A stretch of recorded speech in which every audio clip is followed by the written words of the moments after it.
Hello' everyone, কি খবৰ? যোৱাটো ভিডিঅ' যিহেতু কৰা নহ'ল গতিকে ভাবিলোঁ যে এইটো ভিডিঅ' নাই, কৰিবই লাগিব। এঘণ্টা আগত মোৰ তাত এটা চকলেট ফ্লেভাৰ 1 kg কেক আহিছিলে অৰ্ডাৰ। একদম আৰ্জেণ্ট অৰ্ডাৰ, দেখিছে নহয়। তোমাৰ 10 মিনিট মাত্ৰ ফ্ৰিজত ক্ৰাম কোট কৰি ৰাখিছোঁ। এটা ফাইনেল কোটিং কৰিম। তো ভিডিঅ'টো পাৰিলে দেখাম, শেষলৈকে চাই থাকিব। ক্ৰাম কোট কৰি অনাৰ পিছত লগে ফাইনেল কোটিং কৰিছোঁ, কাৰণ সোনকালে মই কেকটো দিব লাগিব। আৰু কোনোবা যদি মাছ খোৱা ওচৰে পাঁজৰে ভৰলু ওচৰে পাঁজৰে আছে, তেতিয়াহ'লে মোক কেকসমূহ অৰ্ডাৰ কৰিব পাৰে।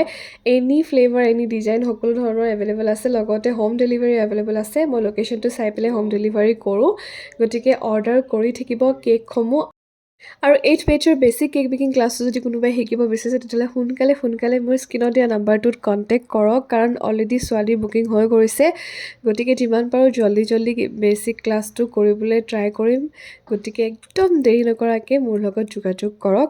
আৰু কেকটো হৈছে এইটো সৰুকৈ ৰ'জেল বনাই দিছোঁ, সৰু ষ্টাৰ ৰ'জেলটো দি পেলাই। আৰু দুফালে দুটা ফক্স বল দিছোঁ। 1 year বেবী গাৰ্লৰ কাৰণে আছিলে এইটো কেকটোৰ ফাইনেল লুক। হোৱাইট, পিংক আৰু ৰেডত মই ৰাখিছোঁ। কেকটোৰ কম্বিনেশ্যনটো কেনেকুৱা লাগিছে, কেকটোৰ ডিজাইন কেনেকুৱা লাগিছে আপোনালোকে জনাব। আকৌ এবাৰ কৈছোঁ যে মাছ খোৱা ভৰলু ওচৰে পাঁজৰে যদি কোনোবা আছে, তেতিয়াহ'লে মোক সকলো ধৰণৰ কেক মই বনাওঁ, অৰ্ডাৰ কৰিব পাৰে। আজিলৈ আহিছোঁ, বাই।